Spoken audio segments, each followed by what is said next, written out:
우리 야고보서 1장 1절부터 4절까지 말씀입니다. 우리 합독하겠습니다. 하나님과 주 예수 그리스도의 종 야고보는 흩어져 있는 12지파에게 문안하노라. 내 형제들아, 너희가 여러 가지 시험을 만나거든 온전히 기쁘게 여기라. 이는 너희 믿음의 시련이 인내를 만들어내는 줄 너희가 알미라. 인내를 온전히 이루라. 이는 너희로 온전하고 구비하여 조금도 부족함이 없게 하려 함이라. 아멘. 우리가 오늘부터 야고보서를 이제 강의하는데요. 오늘 살펴볼 본문의 주제가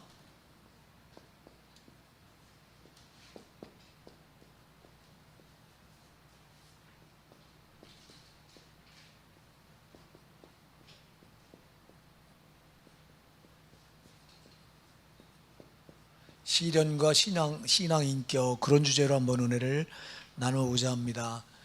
이 야고보서가요, 그 야고보서는 여러분이 잘 아는 대로 예수님의 동생 야고보입니다. 예수님의 동생, 마리아와 요셉 사이에 태어난 그 예수님의 동생이죠. 예수님은 마리아와 요셉 사이에 태어나지 않았죠. 예수님 성령으로 태어나셨어요. 성령으로 마리아 뱃속에서 잉태됐다 태어나셔서 태만 빌린 겁니다. 그래서 야고보가 누구냐니까 바로 야고보는 예수님의 동생입니다. 우리가 성경에 보면 또 유다서가 나오죠. 요한계시록 바로 앞부분에 앞에 유다서가 나오는데 그 유다서도요 예수님의 동생이에요. 마리아하고 요셉 사이에서 난 그 동생. 그래서 예수님의 동생이 두 명이 성경을 기록해요. 야고보, 유다. 자, 여러분, 우리가 사실은 처음에는 예수를 하나님으로 인정하지 않았어요, 이들이요. 어떻게 예수가 하나님이에요, 여러분? 자기 형인데 30년을 같이 한 집에서 컸는데 그게 인정이 안 되는 거예요. 그래서 예수님이 나이 30에 이제 그 요단강에 성령의 인도함을 받아 요단강에서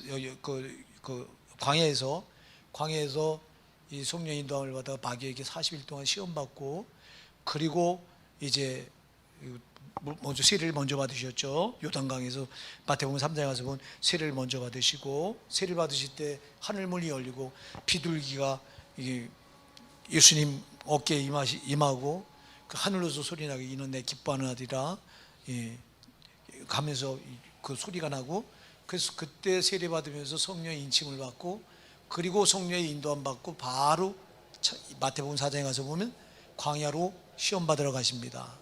그리고 시험 받고 오셔서 그리고 공생의 사역을 시작하시죠. 예수님 하나님으로 사역을 시작하시는데, 우리가 예수님의 사역을 보면 꼭 먼저 세례를 받았어요. 세례, 그냥 세례가 아닙니다, 여러분. 무슨 세례죠, 이거요? 성령 세례예요. 여러분, 성령 세례 받으셔야 돼요. 성령 세례 받아야 된다고. 이거 지금 이 교리로 하는 데는 성령 세례가 어딨냐 막 그래요. 성령 세례가 왜 없어요? 사도행전 1장 4절에도 1장 4절로 5절에 말씀하잖아요. 너희 예루살렘을 떠나지 말고 내게서 들은 아버지 약속하신 걸 기다리라. 요한 물로 세례를 받으나 너희는 몇 날이 못돼 성령으로 세례를 받으리라. 할렐루야. 성령으로 세례를 받아야 돼요. 예수님 성령 세례 받으시고 그 다음에 마귀에게 뭘 받으셨죠? 시험을 받으셨어요. 여러분, 마귀의 시험을 통과하고 나서 예수님이 공생의 사역을 시작하신다고. 어쨌거나 우리가 그래서 이렇게 갑자기 어느 날, 아니 야고보 유다가 볼 땐 자기 형인데 아버지 목수 요셉 밑에서, 아버지 밑에서 목수일을 배워서 목수일을 하던 사람이 예수인데, 오늘 나이 30이 되더니 이상하게 세례 요한한테 가서 요단강에서 세례를 받고 또 40일 동안 광야에 나갔다 오더니 갑자기 막 이상한 짓을 하고 다니는 거예요. 막 병자를 고친다고 그리고 귀신을 쫓아내고, 그리고 수많은 사람들이 막 무리가 쫓아다니면서 천국 복음을 전한다고 말하고. 그래서 여러분, 이게 이해가 이 식구들이요 얼마나 이걸 이해가 안 됐는지, 여러분들이 이 마가복음에 가서 보면요, 마가복음 3장에 가서 보면요, 그 예수, 자기 형 예수가 하는 일을 미친 사람 취급을 해요. 여러분이 마가복음 3장 21절에 가서 열어보면요, 마가복음 3장 21절 한번 거기 열어보실까요? 한번 잠깐 열어보고 지나가자고요. 마가복음 3장 21절 한번 열어보세요. 자, 우리 누가 찾으신 분이 한번 읽어줘 보실래요? 마가복음 3장 21절. 예수의 친족들이 듣고 붙들려 나오니 이는 그가 미쳤다 하니로라. 아멘. 예수의 친속들이 듣고 붙들려 나오. 누구를 붙들려 나왔어요? 예수를 붙들려고 나오면서 뭐라고 말해? 그가 미쳤도다. 미쳤다고. 지금 자기 형이 미친 걸로 생각하는 거예요, 여러분. 이 유다 여기 친속은 누구예요? 친지 속은 뭐예요? 자기 가족이에요.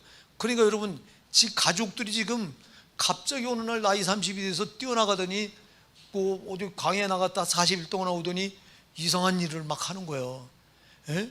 갑자기 막 그냥 뭐 죽은 자 살리, 저 병든 자 고친다고 병든 자를 고치지, 또 귀신들을 막 쫓아내지, 그리고 천국 복음을 가르친다고 하니까 수많은 사람들이 막 그냥 인사는 이름에 또 쫓아다니지. 이해가 안 된 거예요. 갑자기 미친 줄 안 거예요. 그래서 지금 붙들러 나온 거예요. 이렇게 우리가 마가복음 3장 21절 아까 우리 에라이 집사님 읽었는데요, 갑자기 이렇게 미친 사람 취급하는 거예요. 그래서 처음에 얼마나 그 예수님을 가족들도 따돌려 놓고, 그래서 예수님은 그 예수님을 찾으려고 그 엄마부터 시작해서 동생들이 다 이렇게 예수님 설교하는데 밖에 와서 기다립니다. 이렇게 사람이 많아서 못 들어가니까 그때 제자들이 말합니다. 주님, 선생님, 당신의 어머니와 당신의 동생들이 지금 저 문 밖에서 기다립니다. 그때 주님이 뭐라고 말씀하세요? 누가 내 모친이고 누가 내 동생이냐? 지금 여기 내 앞에 앉아 내 말을 듣는 이들이 바로 내 모친이요 내 동생이다, 나 형제다, 이렇게 말해요. 예, 그럴 정도로 지금 예수님을 뭐 따돌려 놓고 무시하고 미친 사람 취급한 거예요. 여러분, 그러니 야고보 유다가요, 생각해보면 30년을 같이 컸는데 다 알잖아요. 목수 일을 하면서 큰 자기 형이 어느 날 갑자기 그러니까 미쳤다고 생각해요. 근데 여러분 오늘 보세요. 오늘 그렇게 생각했던 예수를 1절 한번 읽어보실까요? 1절 시작. 하나님과 주 예수 그리스도의 종 야고보는 흩어져 있는 12지파에게 문안하노라. 아멘. 야고보가 자기를 뭐라고 말해요? 예수님을 뭐라고 말해요? 하나님과 주 예수 그리스도의 종 야고보래요. 지가 형제였잖아요. 형제, 동생이었잖아요. 근데 이거는 완전히 지금 이제는 예수를 자기 혈연으로 보는 게 아니라 누구로 봐요? 하나님으로 보는 거예요. 예? 여러분, 이렇게 달라진 거예요. 이렇게. 왜 그랬을까요? 뭐 때문에 그랬을까요? 여러분, 저는 이걸 이들 가족이 확 뒤집어진 계기가 부활에 있다고 봐요. 예수님 부활. 성경은 이걸 말씀하고 있지 않습니다만 부활한 걸 보고, 부활하고 이 땅에 40일 동안 계셨잖아요. 이걸 보고 이때 이 동생들 둘 다가, 유다서도 보면요, 유다서도 그대로 바로 여러분 그 요한 3서 바로 뒤에 나오는 유다서도 바로 예수님의 그 동생이 기록한 책인데, 완전히 예수를 혈연으로 보지 않고 완전히 하나님을 인정해요. 할렐루야. 예, 그러면서 이 편지를 지금 쓰는데, 이거는 어디다 쓰냐니까 유대인들을 대상으로 쓰는 거예요. 여러분들이 야고보서 읽어보면 이방인에 대한 얘기는 나오질 않아요. 거의 다 유대인. 그래서 1절에서부터 하나님과 주 예수 그리스도의 종 야고보는 흩어져 있는 12지파에게 문안하노라. 12지파가 누굴 말하죠? 이스라엘 백성들 말합니다. 유대인들 말합니다. 그러니까 이 편지는 이 수신자가 이스라엘 백성들이에요. 이방인이 아니에요. 그래서 이걸 기록한 연대를 이게 두 가지로 봐요. 이 두 가지로 보는데 어떻게 보냐 하니까 이 전기 연대설, 후기 연대설 이렇게 보는데, 전기는 AD 주후 45년경에 이게 기록됐다 이렇게 봐요. 주후 45. 또 후기 연대설은 주후 60년에 기록됐다 이렇게 봐요. 자, 이걸 왜 기록했냐? 이렇게 AD 45년에 기록한 걸로 보는 이유는 여기 이방인들이 전혀 안 나와. 그래서 이방인들이 안 나오고 유대인들에게만 이게 대상으로 쓴 편지다 보니까 이게 AD 사실 일찍 쓰여졌다 이렇게 보고요. AD 60년에 이렇게 쓰였다고 보는 건 이건 뭐 때문에 그러냐면, 자 여러분, 로마서는 지금 이신층이 교리가 있는데, 이신층 예수를 믿으면 무조건 구원받는다. 그래서 이 로마서에 대한, 당시 로마서는 바울 사도가 썼잖아요. 로마서 때문에 신앙이 이걸 가지고 해석을 잘못해 가지고 당시에 초대교회 이단들이 많이 나타났어요. 그 중에 대표적인 게 영지주의. 또 여러분들이 잘 아는 그 요한계시록 2장의 에베소 교회를 주님이 말씀할 때 나오는 그 니골라당. 자, 이런 이 두 가지 이단들이 초대교회에 아주 극성을 부렸어요. 자, 이들은 둘 다 뭘 말하냐? 자, 영지주의 이원론을 말합니다. 육신과 영혼을 분리시킵니다. 분리시켜서 육신은 이건 흙에서 왔기 때문에 천한 거다. 이거는 아무 상관없다. 그래서 오직 영혼만 귀한 거다. 그러니까 영혼만 구원받으면 되고, 육신은 이 땅에서 온 가치를 다 줘도 절대 지옥 가지 않는데요. 이게 이렇게 가르치는 게 영지주예요. 여러분, 물론 몸과 영혼이 분리될 때가 와요. 그러나 지금은 분리된 게 아니라 같이 있고 있잖아요. 우리 육신은 영혼의 몸이잖아요. 예, 영혼이 우리 육신을 옷 입고 있는 거거든요. 이게요, 지금 연합되어 있는 거지 분리되는 게 아니에요. 이게 분리되면 여러분 죽어야지. 죽은 때가 분리되는 거예요, 육신과 영혼은. 그 영지주의자들은 이걸 분리해 놓고, 영혼은 하나님께로부터 온 거라 거룩한, 물론 맞아요, 저들 말이야. 하나님께로부터 왔어요. 육신은 땅을 흙으로부터 왔어요. 그러나 둘 다 하나님 빚었어요. 하나님 똑같이 창조했어요, 여러분. 영혼도 하나님 창조하시고 육신도 창조한 거기 때문에 육신은 아무렇지도 않은 게 아니에요. 육신도 나중에 어떻게 돼요? 부활하잖아요. 그러니까 여러분, 육신은 막 굴려도 된다? 아닙니다. 우리 영혼과 육신이 결합되어 있기 때문에 여러분, 육신이 어떻게 사느냐가 영혼에게 직접적인 영향을 미치는 거예요, 여러분. 자, 육신은 흙에서 왔기 때문에 하나님과 상관이 없어요. 하나님을 안 찾아, 이놈은.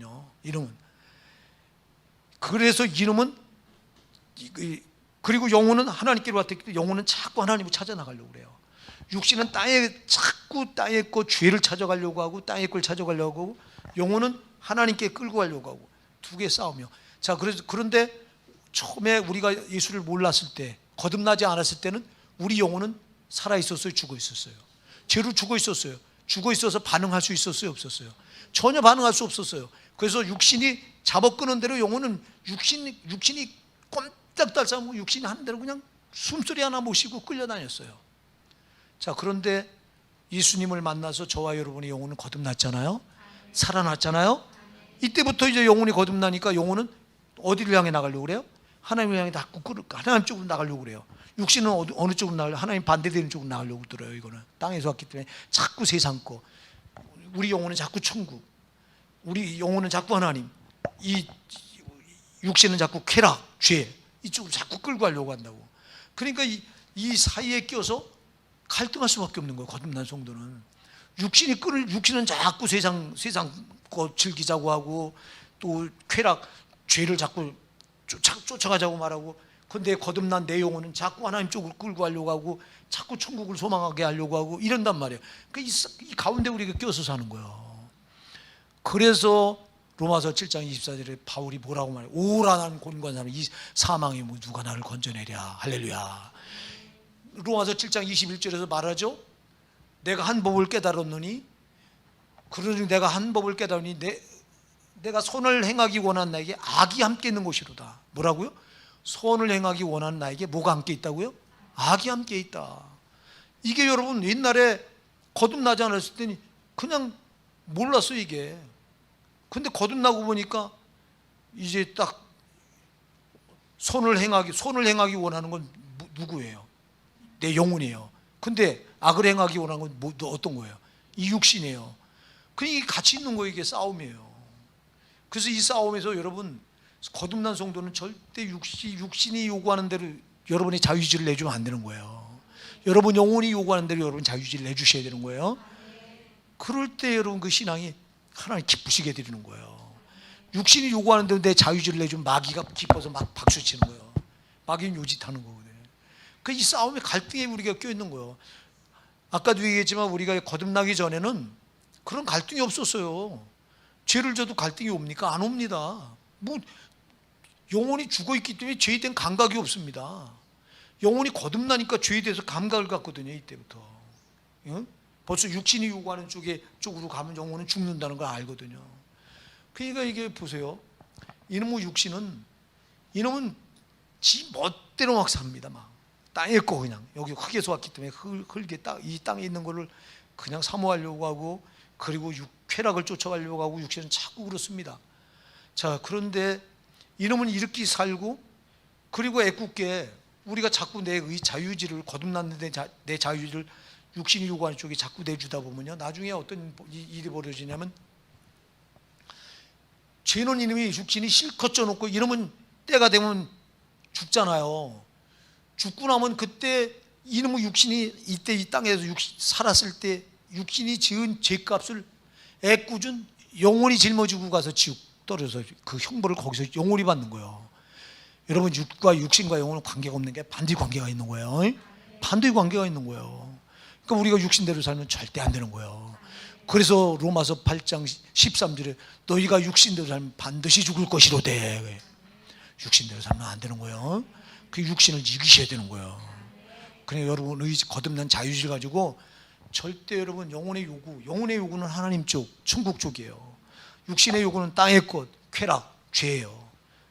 그러니까 육신이 요구한 대로 여러분이 자유의지를 내주지 마시고, 그 내가 누구에게 내주냐가 중요하다니까. 그래서 여러분들이 로마서 6장 16절에서 너희 자신을 종으로 내어주어 누구에게 내주는지, 네 자신을 종으로 누구에게 내주든지 그가 순종하는 자의 종이 되는 줄 알지 못하느냐, 이렇게 묻잖아요. 우리가 내가 누구에게 나를 내주느냐에 따라서 그가 나를 사로잡으면 난 그의 종이에요. 그래서 나를 죄로 내주면 난 죄의 종이 된다고 그랬어요. 안 됩니다. 그러니까 그래서 제가 얘기했잖아요. 거듭난 성도는 자유의지가 중요하다. 이 자유의지가 그냥 그대로 신앙을 결정짓는 거예요, 여러분. 여러분 그래서 자유의지가 참 중요합니다.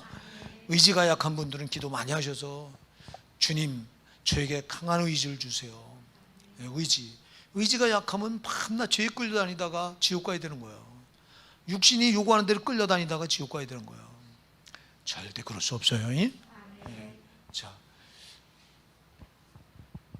근데 왜 여기까지 왔냐?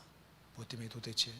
이거 이렇게 기록한 연대 따지다가, 자, 그래서 이 AD 60년에 이때 기록한 이유는요, 아까 로마서 이 이신칭의를 하다가 이렇게 여기까지 왔다.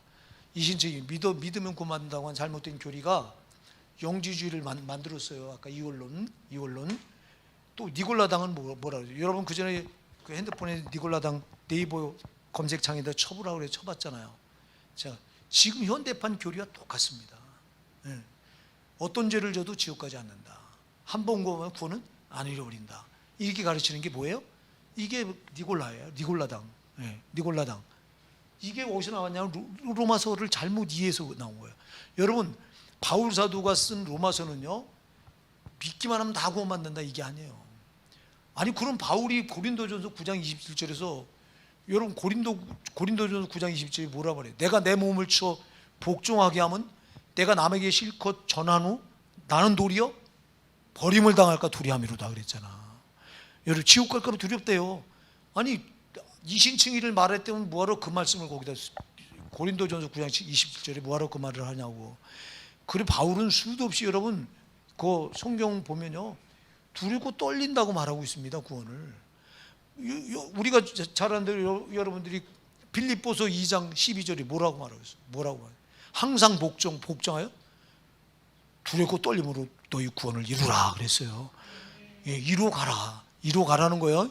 구원이 다 완성된 게 아닙니다. 구원은 예수님이 나한테 준 구원을 우리가 계속해서 지켜나가야 되는 겁니다. 지켜나가야 되는 거라고. 그냥 이게 AD 60년에 이신층이 로마서를 잘못 해석한 이신층이 아니 막 믿기만 한다 된다 그래도 생활은 엉망이네. 영주주자들처럼 막 영혼만 구원받는 되는 거니까 육신은 막 사도 된다, 막 죄로 사도 된다, 막 이렇게 이런 일들이 막 벌어지니까 이거를 바로잡기 위해서 야고보가 이걸 바로잡기 위해서 여기다 기록했다고 봐요. 자, 여러분 우리가 야고보 하면요 예수님의 동생으로만 보면 안 되고요. 이 야고보가요 회심하고 나서 그때 육적인 상태에서 자기 형 예수가 이상한 일들을 하고 할 때는 이해가 안 돼서 형을 막 미친 사람 취급하고 했던 이들이 거듭나서 확실히 성령으로 거듭났을 때 이들이 어디까지 놀라우게 변화되냐면 여러분 이 야고보라고 하는 사람은 다 이때 당시에 성자라는 칭호를 받았던 사람이 성자. 예, 당신은 여러분 성자하면 대단한 거예요. 워낙 이게 여러분 이 초대교회가 천주교 뿌리입니다. 이게 천주교는 초대교회 뿌리예요. 그게요. 타락해서 그렇지 천주교가. 네. 그래서 이 야고보를 가리켜서 이 성자로 칭을 다 그렇게 얼마나 여러분 예수님을 똑바로 믿었으면 성자라고 하는 칭호를 붙여줬겠냐고. 그리고 사도 바울도 여러분들이 여러분 사도행전 15장에 가서 보면요. 사도행전 15장에 가서 보면 바울하고 바나바가 안디옥에 파송을 받아서 소아시아 쪽에 가서 복음을 전합니다. 복음을 전하고 이제 다시 안디옥으로 돌아왔을 때 자기들이 그 소아시아 쪽에 복음 전한 거를 예루살렘 사도들한테 인정을 받기 위해서 예루살렘을 올라갑니다. 올라갔을 때 거기 유대교 신봉하는 자들과 논쟁이 벌어지죠. 야, 너희가 예수만 믿어서는 안 돼. 할례 받아야 되고 율법을 지켜야 돼. 이렇게 말해요. 그러니까 그랬을 때 이 바울과 바나바는 예수 그리스도로만 구원받는다고 하는 걸 계속 강조해. 거기서 논란이 일어납니다. 그랬을 때 이 논란을 한마디로 단번에 정리해 준 사람이 누구냐니까 야고보예요. 야고보. 이걸 볼 때 야고보가 초대교회 기둥이에요. 기둥. 예, 베드로보다 더 기둥이라니까. 베드로가 여러분 최고 제자의 수제자잖아요. 근데 나중엔 야고보가 베드로보다 더 위에 있어. 예, 예루살렘 총회의 머리가 야고보였어요. 이걸 어디서 알 수 있냐? 여러분들이 갈라디아서 가서 봐도 이게 나와요. 여러분들이 갈라디아서 2장 9절에 보면요. 갈라디아서 한번 열어볼까요? 잠깐. 예, 우리가 이 야고보라고 하는 인물을 우리가 잘 알고 넘어가야 됩니다. 야고보를 알려면은 갈라디아서 2장 9절 한번 같이 한번 읽어보실게요. 2장 9절 시작. 또 내게 주신 은혜를 알므로 기둥같이 여기는 야고보와 게바와 요한도 나와 바나바에게 교제에 악수하였으니 이는 우리는 이방인에게로 저희는 할례자에게로 가게 하려 함이라. 아멘. 자, 지금 아까 제가 사도행전 15장에 저들이 바나바하고 바울이 소아시아 가서 복음을 전하고 와서 예루살렘의 총회에 보고를 해야 되잖아요. 이게 거기가 본부니까 총회 이렇게 보고하러 올라갔을 때 그때 상황을 지금 이렇게 말하는 거예요. 또 내게 주신 은혜를 알므로 누구? 기둥같이 여기는 야고보를 가려서 뭐같이 여겨요? 기둥같이. 초대교회 기둥으로 여기는 거예요. 그 다음에 게바가 누구예요? 게바가 여러분 누구예요? 베드로예요. 베드로보다도 누구가 먼저 나와요? 야고보가 앞에 나와요. 그리고 기둥같이 여긴다고 말해요. 야고보를. 그 다음에 누가 나와요? 그 다음에 요한이 나와요. 자, 여러분 이렇게 볼 때 초대교회 예루살렘 교회가 첫 번째 세워진 교회인데 그 교회 기둥이 당연히 우린 베드로인 줄 생각하잖아요. 베드로가 아니라 누구예요? 예수님의 동생 야고보인 거예요. 이럴 정도로 이때 신앙이 어마어마하게 아주 대단했던 거예요. 여러분 이가 형편없는 육신 자기 형을 예수를 그냥 혈통적인 형으로만 생각했을 때, 그래서 그가 거듭나지 않았을 때는 정말 형편없는 신앙이었지만 그가 거듭나고 나서는 부활한 예수를 확실히 그가 구세주로 영접하고 나서는 그 신앙은 180도로 변했던 걸 알 수 있는 거예요. 저와 여러분이 이렇게 됐으면 좋겠어요. 진짜 예수 믿는 신앙이 완전히 예수 때문에 확 바뀌어졌으면 좋겠어요. 예? 야고보는 예수 때문에 확 바꿔졌던 사람이에요. 진짜 예수를, 이게 쉬운 일이 아니에요, 여러분. 아니 30년을 같이 생활해서 육신적으로 너무 잘하는데, 근데 그가 행한 능력이 부활로 다 증거가 되니까, 부활하신 예수님을 만나고 나서는 이렇게 뒤집어져서 완전히 180도 돌아서 주를 위해서, 하나님을 위해서 생명을 내건 사람이 야고보인 거예요. 변화되려면 이렇게 돼야 되는 거예요, 여러분. 그래서 야고보는 그래서 여러분들이 야고보서를, 우리가 이제 앞으로 강의 나갈 건데요, 짧아요. 야고보는 5장밖에 없어요. 5장밖에. 그래서 짧아서 금방 끝날 수도 있을 거예요. 그러나 세부적으로도 살펴보다 보면 아마 그렇게 쉽게는 안 끝날 것 같아요. 어쨌거나 보면요, 얼마나 이 신앙을요, 올곧은 신앙을 강조하는지 몰라요. 자기가 못 지키지 못한 걸 여기다 기록할 수가 없잖아. 그러니까 우리가 야고보를 보면 믿음이 얼마나 깊었던가, 진짜 속이 얼마나 꽉 찬 믿음을 붙들었던가를 알 수 있어요, 야고보를 보면서. 자, 오늘도 우리가 그래서 대충 이 야고보서를 기록한 야고보가 누군가 하는 건 여러분들이 지금 알았어요. 예수님의 동생입니다. 처음에는 그가 절대 형 예수를 미친 사람 취급했던 사람입니다. 근데 그 예수님이 하나님을 확실히 그가 받아들이고 나서는 그 예수 때문에 자기 생명을 다 내놨던 사람이 야고보입니다. 우리가 이렇게, 그래서 우리가 주님을 만나면요, 주님을 인격적으로 만나면 이렇게 변화받을 수 있는 거예요. 이거는 야고보만 아니라 저와 여러분도 예수를 성령으로 만나면, 인격적으로 확 만나서 그가 나의 구세주가 되고 생명이 되면 저와 여러분도 누구나 변화될 수 있어요. 여러분, 신앙은 이렇게 확실하게 변화돼서 그래. 자, 오늘 그 야고보가 본문에서 제일 먼저 하는 말씀이 뭐냐니까, 자, 이제 그 12지파에게 문안한다고 말하고 나서 그 다음에 하는 게, 자, 2절 같이 한번 읽어보실게요. 시작. 내 형제들아, 너희가 여러 가지 시험을 만나거든 온전히 기쁘게 여기라. 아멘. 자, 시험을 말합니다. 아까 시련과 신앙 인격인데 지워졌네요.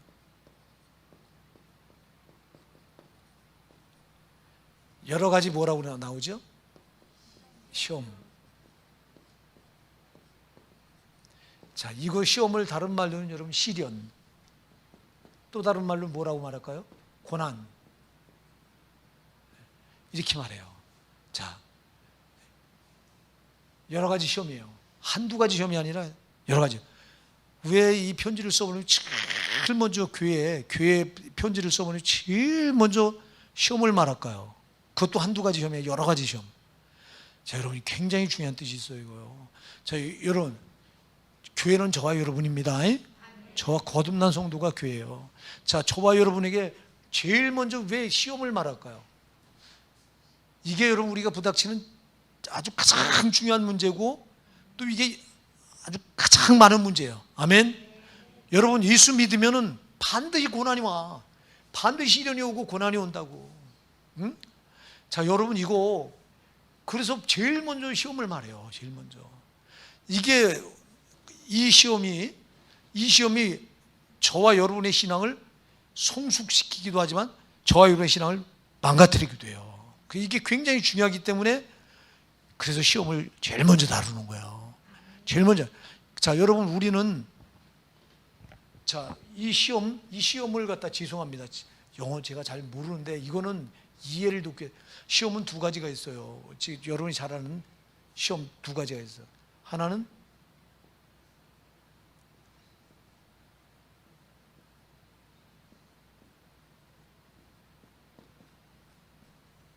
지금 이건 복수입니다. 이게 복수 나와요, 여러분. 영어 성경 원어도 그래요. 똑같아요. 원어도. 이거를 템테이션, 발음 맞나 몰라. 맞죠? 이거를 유혹, 다른 말로는 미혹. 또 하나 시험이 있어요. 여러분 잘 아는 대로. 아이고.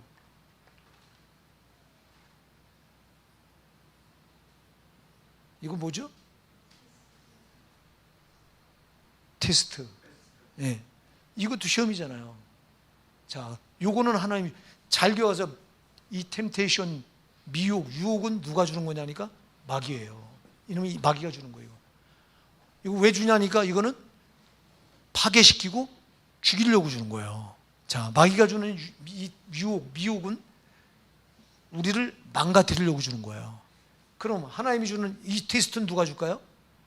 이건 하나님이 주셔요. 하나님이 주셔요. 이건 우리를 어떻게 하려고요? 자, 테스트 왜예요? 예? 테스트는 이건 망가뜨리려고 주는 게 아니잖아요. 다뤄보려고 주는 거잖아요. 다뤄서 이 테스트 뒤에는 반드시 뭐가 있냐? 상이 있어요. 상. 자, 우리가 창세기 22장에서 보면 하나님께서 아브라함을 시험했다고 그랬잖아요. 아브라함을 시험했는데 독자 이삭을 모리아산에 갔다가 제물로 바쳐라. 이 시험에 아브라함이 통과했어요? 통과하지 못했어요? 통과했어요. 통과했더니 그 뒤에 뭐가 있어요? 어마어마한 축복이 있잖아. 믿음의 조상 복의 근원 만드시잖아. 하나님이 네 자손을 하늘의 뭇별같이 바다의 모래같이 많게 하리라. 할렐루야. 어마어마한 축복을 준다고. 그러니까 이 테스트 뒤에는 상이 와요. 그런데 유혹 뒤에는, 이 템테이션 뒤에는 뭐가 오냐니까 이게 파멸이 와요. 파멸. 자, 꼭 기억해야 돼요, 여러분. 그 지금 여기 나오는 이 너희가 내 형제다, 너희가 여러 가지 시험을 만나고 온전히 기쁘게 하는 이 시험은 테스트일까요? 템테이션일까요? 유혹일까요? 어떤 걸까요? 예? 이거 앞에 마귀의 유혹입니다. 여러분 거기다 적어 놓으세요. 그러니까 여기 여러 가지 시험은 누가 주는 거 이거요? 마귀가 주는 거예요, 여러분. 그러니까 여러분 잘 기억하세요. 하나님은 절대 우리를 시험하지 않는다. 여러분들이 거기 보면요, 13절 열어보세요. 13절 바로 뒤에 13절, 야고보서 1장 13절 시작. 사람이 시험을 받을 때 내가 하나님께 시험을 받는다 하지 말지니 하나님은 악에게 시험을 받지도 아니하시고 친히 아무도 시험하지 아니하시느니라. 아멘. 여기 말하는 시험은 뭘까요? 이게 테스트의 템테이션이에요. 예? 이건 템테이션이 이거요. 여러분 잘 기억하세요. 사람이 시험을 받을 때, 내가 지금 마귀의 유혹을 받을 때에 내가 하나님께 시험을 받는다 하지 말지니, 하나님이 절대 유혹하지 않아요. 미혹하지 않아요. 하나님 우리 파멸하려고 시험 주지 않으세요. 이건 마귀가 주는 거예요. 예? 그래서 오직 각 사람이 시험을 받는 것은 자기 욕심에 끌려 미혹됨이니, 미혹된 거잖아요. 마귀가 미혹한 거예요. 미혹했다. 자기 욕심에 끌려서. 그러면 12절에 여러분, 12절에 나오는 시험도 있죠. 12절 시작. 시험을 참는 자는 복이 있도다. 이것에 옳다 인정하여 받은 후에 주께서 자기를 사랑하는 자들에게 약속하신 생명의 면류관을 얻을 것임이니라. 아멘. 이 시험은 테스트일까요? 템프테이션일까요? 이게 테스트예요, 여러분. 이게 하나님 주시는 시험이에요. 그러니까 여러분 이거 거기다 적어놔. 이건 하나님이 주시는 테스트예요. 이거를 참는 자는 복이 있도다. 이것에 옳다 인정을 받은 후에 주께서 자기를 사랑하는 자들에게 뭘 줘요? 약속하신 생명의 면류관을 얻을 것입니다. 상이 있잖아요. 아멘. 자, 그래서 하나님이 주시는 시험은 우리에게 좋은 걸 주려고 주시는 시험이에요. 이거 그러니까 하나님이 주시는 건지 마귀가 주는 건지. 근데 시험에는 양면성이 다 있어. 자, 어떤 시련이 올 때 꼭 기억하세요. 시련이 올 때 양면성, 동전 양면과 똑같아요. 그래서 한쪽은 마귀가 개입해 있고 한쪽은 하나님 성령이 개입해 있어. 자, 그래서 어떤 시련을 딱 던져놓고 성령은 나를 자꾸 응원해. 야, 황선철, 황 목사야, 너 힘내라. 이거 시험 이겨야 돼. 막 그래요. 근데 마귀는 요 옆에서 숨어서, 야, 넘어져. 너 여기서 무너져 이래요. 잘 들으셔야 돼요. 자, 그래서 우리가 시련과 신앙의 인격을 말하는데, 자, 하나님께서 우리에게 마귀는 시험을 줄 때 하나님이 허락해야 주는 거예요. 꼭 기억하세요, 여러분. 여러분에게 오는 어떤 어려움이라도 양면성이에요. 이건 고난은 누가 준다? 하나님이 주는 거 아니에요. 누가 줘요? 마귀가 줘요. 근데 하나님은 뭐 하세요? 허락은 하세요. 하나님이 허락할 때는 아무나한테 허락하지 않아. 잘 기억하세요. 여러분, 욥과 같은 시험이 나한테 왔다면 내가 감당할 수 있을까요? 절대 못하지 나는. 그러니까 나 같은 사람이 안 줘. 욥 같은 시험 주면 나는 감당 못합니다. 나는. 그런데 욥은 감당해요? 못해요? 감당하거든요. 10자녀를 다 잃어버리고 그 많은 재산, 동방이 제일 큰 부자라고 그랬는데, 큰 자라고 그랬는데 그 많은 재산을 다 잃어버리고 세상에 그랬는데도 하나님 원망할 겁니다. 하나님 까닭 없이 욥이 하나님을 경외합니까? 하나님께서 그와 그 가정과 그 소유를 울타리로 들어서 복이 널려지게 했잖아요. 아니 그 많은 재산 다 걷어가 보세요. 그 많은 자식 다. 그러니까 네가 해라 하고 하나님이 허락해요. 그러니까 마귀가 허락하니까 이때다고 그냥 싹 뺏어가 버려. 다 10자녀 다 죽이고 재산 다 뺏어가 버리잖아. 거지가 돼 버리잖아 하루아침에. 그랬을 때 욥이 뭐라고 말해요? 하나님 원망했어요? 그렇게 하면 마귀가 그래요. 하나님 다 뺏어가 보세요. 반드시 하나님 대면하고 욕할 거예요 이래요. 욕했습니까? 아니요. 내가 못해서 적신이 나왔으면 빨개벗은 몸으로 어머니 몸에서 나왔은즉 적신이 그리도 돌아올지라. 주시니도 여호와시요 취하시니도 여호와시니 여호와만 찬송을 받을지니이다 하고 오히려 하나님을 찬양한다고.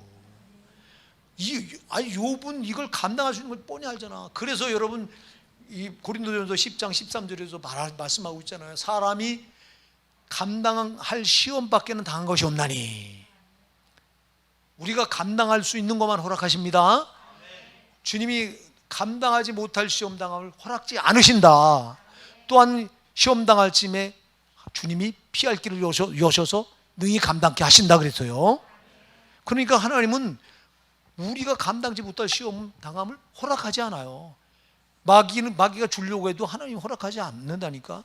그러니까 여러분이 어떤 괴로움이 오고 어떤 어려움이 와도 이거는 내가 감당할 수 있는 걸 하나님이 아시고 허락하신 거예요. 그러니까 제발 흔들릴 이유가 없어. 그러면 여기서 우리는 그럼 왜 이렇게, 근데 사실 실질적으로 시험은 얼마나 힘들어요. 시련이 얼마나 힘들어요. 자, 시련이라고 하는 게 시련이, 자, 시련이라고 하는 거 여러분 이거 제가 말씀드렸죠. 이 시련이라고 하는 건 재련이에요. 재련이라고 하는 용어 들어보셨어요, 여러분? 재련이 뭐죠? 재련? 저기 제철소 다니신 분들이 재련하면 대벌에 알아들어. 재련이 뭘까요? 재련이 뭐예요? 네? 우리 저 집사님 제대로 말씀하죠. 쇠에 불순물이 막 섞여 있잖아요.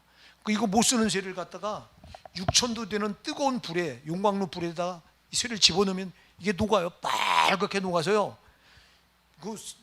이 빨간 샘물은 왼쪽으로 쭉 빠져 내려오고 또 한쪽은 시커먼 물이 내려와요. 그거는 녹이에요. 그 쇠에 이렇게 붙어 있던 때예요. 때가 한쪽으로 빠지고 한쪽으로 녹아지면서 빨간 물이 나. 요건 빨간 쪽에 요거는 불순물이 제거돼서 순수한 쇠만 내려오는 거예요. 자, 왜 재련을 할까요? 재련하는 이유가 뭐예요? 재련이 여러분 6,000도 이상 되는 불에다 녹입니다. 6,000도 이상 되는 불에다 녹일 때, 그 쇠가 녹을 때 그게 무생물이라 그랬지 아플까요? 안 아플까요? 말도 못하게 아프잖아. 고난이 아파요? 안 아파요? 아프잖아. 고난이 아프니까 우리가 비명 지르고 죽겠다고 막 그러고 막 낙심하고 절망하고 원망하고 불평하는 이유가 아프니까 그런 거예요.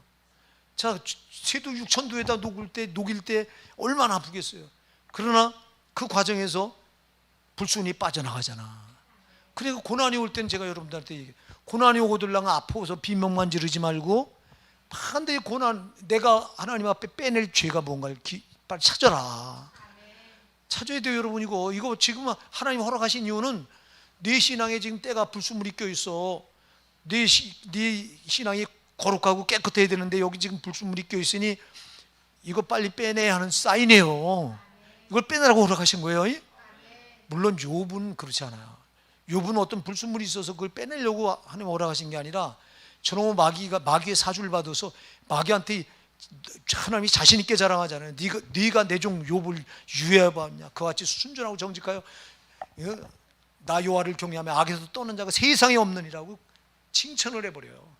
그러니까 욥이 시비를 거는 거예요. 그래서 욥에게 온 고난은 불순물을 빼내려고 준 고난이 아니라, 무슨 죄가 있어도 그 죄를 빼내려고 고치려고 허락하신 고난이 아니라 마귀한테 자랑하려고. 참, 마귀, 저와 여러분 그럴 만한 그릇이 안 되니까 자랑할 수 없으니까 그런 고난은 안 오죠. 여러분, 하나님이 마귀 앞에 자랑한 사람은 고난이 특별할 수 있는 거예요. 어쨌거나 우리가 그래서 이 초대교회 이 여러 가지 당한 시험, 초대교회 여러분 얼마나 그 시험이 아주 여러분 정말 극심했습니까? 저들은 생명을 내놔야 되잖아요. 신앙을 지키려면요. 자, 초대교회가 왜 핍박을 받았죠? 초대교회 핍박을 받은 이유가 뭐죠? 두 가지 때문에 받아요. 크게 두 가지 때문에. 물론 여러 가지 세부적으로 나는 많은데 크게 두 가지 때문에. 하나는 유대교의 미움을 받아서 핍박을 받아요. 유대교가 앞장서 핍박을 합니다. 왜 그랬을까요? 유대교가 볼 때는 이 기독교가, 예수가 막 세상에 예수가 뜬금없이 나타나서, 목수 요셉의 아들 예수가 어느 날 나타나서 막 병든 자 고치고 귀신을 내쫓고, 그래서 이상한 천국 복음이라고 가르치고, 근데 그쪽에 인산이처럼 그냥 사람들이 몰려듭니다. 유대교에 속해 있던 자들이 개종해서 기독교로 넘어갑니다. 막. 그러니까 이걸 그냥 뒀다면 큰일 나겠다 해서 유대교가 기독교를 핍박하기 시작하는데, 이제 거기는 이 유대교가 볼 때는 이 기독교가 마치 오늘날 우리가 볼 때 저 신천지를 보는 거와 똑같은 눈인 거예요. 그렇잖아요. 이게 이상하게 족보도 없이 어디서 뜬금없이 생겨난 게, 근데 사람은 그쪽으로 다 몰려가거든. 저 신천지가 어디서 이상하게 생겨나, 저놈은 워낙, 저거는 진짜 이단이지만 기독교는 이단이 아니라 그분이 하나님이 인간의 몸을 입고 내려오신 분이잖아요. 왜? 죄인을 구원하려고. 아멘.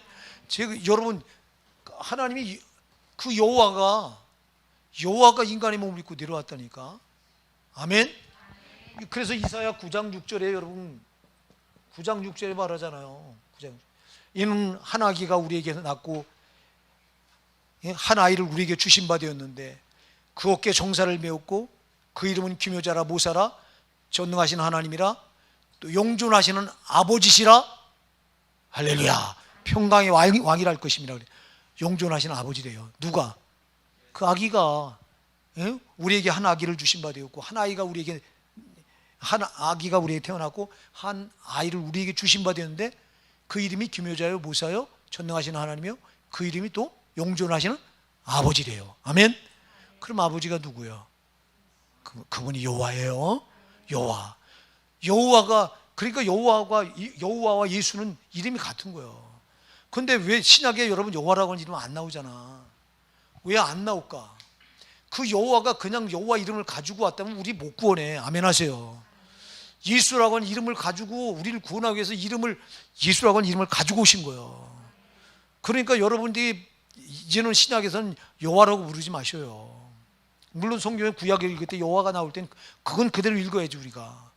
그러나 신약에는, 신약 성경에 여호와라고 하는 이름은 한 군데도 안 나와요. 여러분 찾아보세요. 한 군데도 없어. 왜 그럴까? 여호와로 부르면 우리와 상관없는 이름이 돼요. 여호와는 누구의 하나님이요? 이스라엘의 하나님이요. 아멘.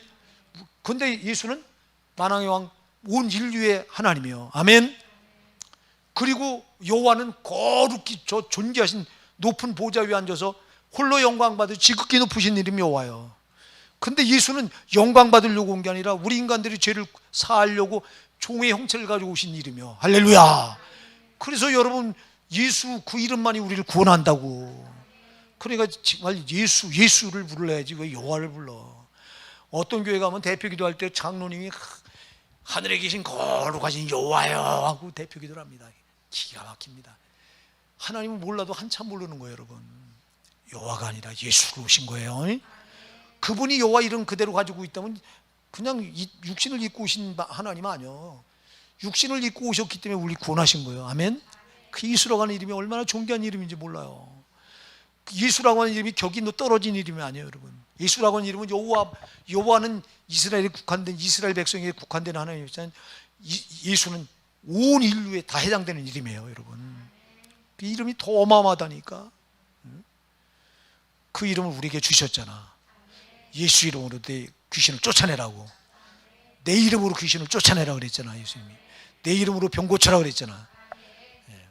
마가복음 16장 17절 18절에 그랬잖아요. 예? 사랑하는 여러분, 그게 어마어마한 이름이에요. 그 하나님이 어쨌거나 우리 형편사정을 너무너무 잘 아시기 때문에 우리에게 시험을 허락하실 때, 고난을 절대 여러분 시험을 하나님 주신다고 말하지 마세요. 절대. 이 고난은 반드시 누가 준다? 마귀가 준다. 뭐 하려고? 우리를 어떻게 하려고? 망하게 하려고. 육신의 때도 망하게 하고 영혼의 때도 망하게 하려고 이놈이 시험을 주는 거예요. 그냥 하나님은 허락하시는 거예요. 자, 마귀는 이 시험을 가지고, 이 시련을 가지고 나를 완전히 망가뜨리려고 하지만 하나님 이 시련을 가지고 나를 뭐 하려고?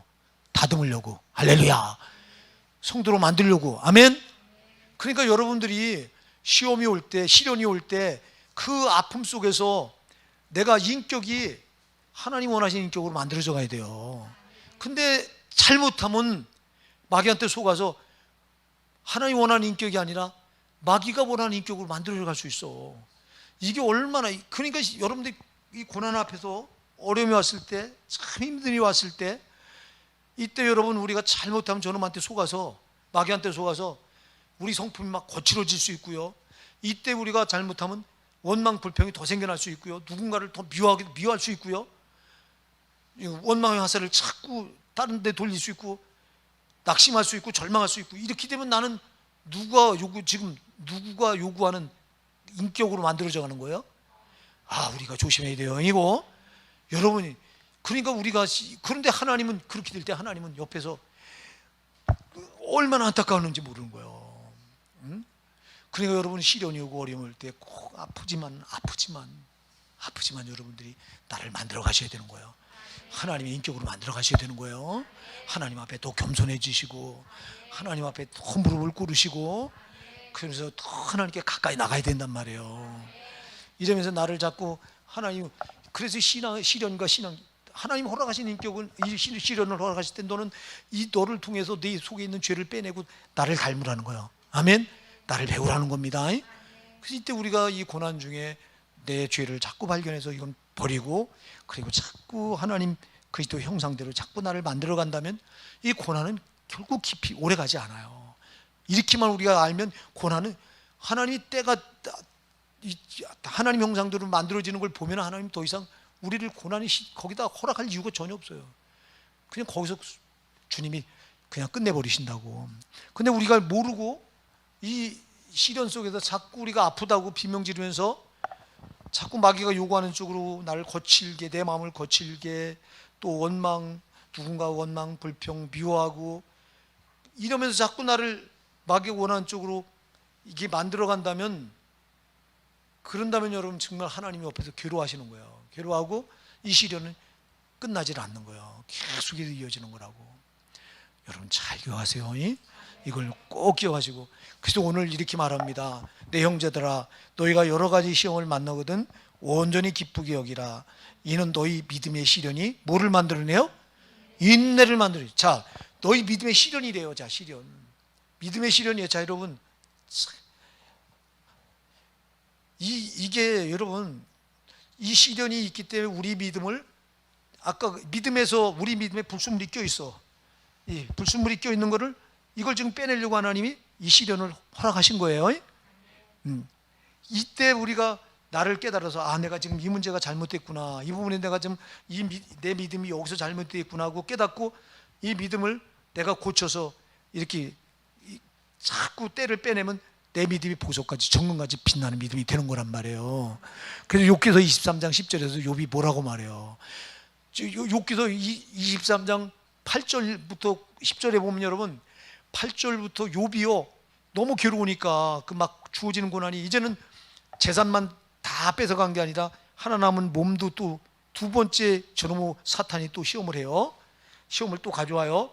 그래서 하나님께, 야, 네가 두 번째 칭찬하죠. 봐라, 내 종 욥이 네가 충동질해서 내 종 욥을 괴롭게 했지만, 시험을 줬지만 욥이 흔들리더냐?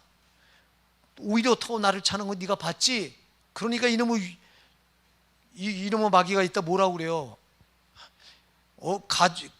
가죽을 모아 바꾸니까 그 사람을 한번 이제 육신을 쳐보세요. 육신을 치면 반드시 하나님 대면하고 욕할 겁니다 이래요. 그래서 하나님 그럼 네가 해봐라고 또 허락을 합니다. 그랬더니 때는 있더라고 머리끝부터 발끝까지 마귀가 악창이 나게 합니다. 악성 종기가 나게 해서 얼마나 괴로운지 깨어진 기와장으로 몸을 벅벅 긁었다고 그랬습니다. 예, 생각해 보세요. 자, 이런 상황인데 이런 상황. 자, 여기서 마귀는 이렇게 해서 무너뜨리려고 합니다. 이렇게 아주 악랄하게. 하나님은 이 욥을 응원하는 거예요. 거기서. 자, 그 욥이 두 번째 시험도 이기잖아. 할렐루야. 자, 여러분, 우리가 이 욥이 그래서 그때 고백을 해요. 이렇게 괴로우니까 욥이 너무너무 괴로우니까 두 번째 시험까지 당해서 너무 괴로우니까 몸이 너무너무 진짜 괴로우니까 그때 하나님을 찾으려고 막 몸부림칩니다.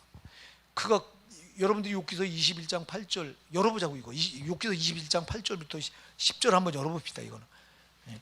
바로 시편 앞에 나오는 게 욥기입니다 여러분. 욥기 21장 23장 욥기 23장 8절부터 10절. 자, 여러분, 자 같이 한번 읽어보실게요. 시작. 그런데 내가 앞으로 가도 그가 아니 계시고 뒤로 가도 보이지 아니하며 그가 왼편에서 일하시나 내가 만날 수 없고 그가 오른편으로 돌이키시나 배울 수 없구나. 나의 가는 길을 오직 그가 하시나니 그가 나를 단련하시는 내가 정금같이 나오리라. 아멘. 자 보세요. 앞으로 가는데도 하나님이 안 보여. 너무 괴로워서 찾아보려고 뒤로 돌아봐도 없어. 옆으로 좌로도 우르도 앞만 찾아도 안 보이는 거야. 너무너무 괴로운 거예요. 답답하고. 그런데 깨달음이 딱 오는데 뭐냐니까, 나는 하나님이 어디 계신지 모르지만 하나님 나의 가는 길을 아시는구나. 나의 가는 길을 오직 그가 아시나니 그가 나를 단련하시면 내가 뭐같이 나오리라? 정금같이 나오리라. 할렐루야. 보세요. 고난을 통해서 자기 믿음의 때가 빼지고 자기를 발견해 다시 하나님 앞에 자기 정금같이 세우게 하려고 하나님이 고난을 주셨다고 깨닫잖아요. 여러분의 고난이 올 때 이렇게 내 신앙을 자꾸 돌아보시고 부족한 걸 자꾸 발견하셔서 이걸 빼내셔서 하나님 보실 때 천금같이 신앙으로 이렇게 만드시기 바랍니다. 그래서 고난 앞에 우리가 막 비명만 지르다 보면요 그렇게 못 만들어져요. 자, 우리가 오늘도요 시간이 벌써 지났어. 이거 다음에 또 다음 시간에 더 좀 이 부분에 좀 언급하고 넘어가자고요. 자, 여러분 어쨌거나 여러분이 꼭 기억하세요. 제일 먼저 지금 야고보 사도가 이 야고보서를 기록하면 가장 먼저 교회에 탁 던져놓은 화두가 뭐냐니까 고난입니다. 시련입니다. 이게 우리 성도들의 이게 첫 번째 이게. 왜냐하면 이 싸움 이게 영적인 싸움이요. 자, 이거 여러분 여기서 넘어지면 안 된다니까. 그러니까 우리가 옛날에 예수 몰랐을 때는 싸움이 없었어요.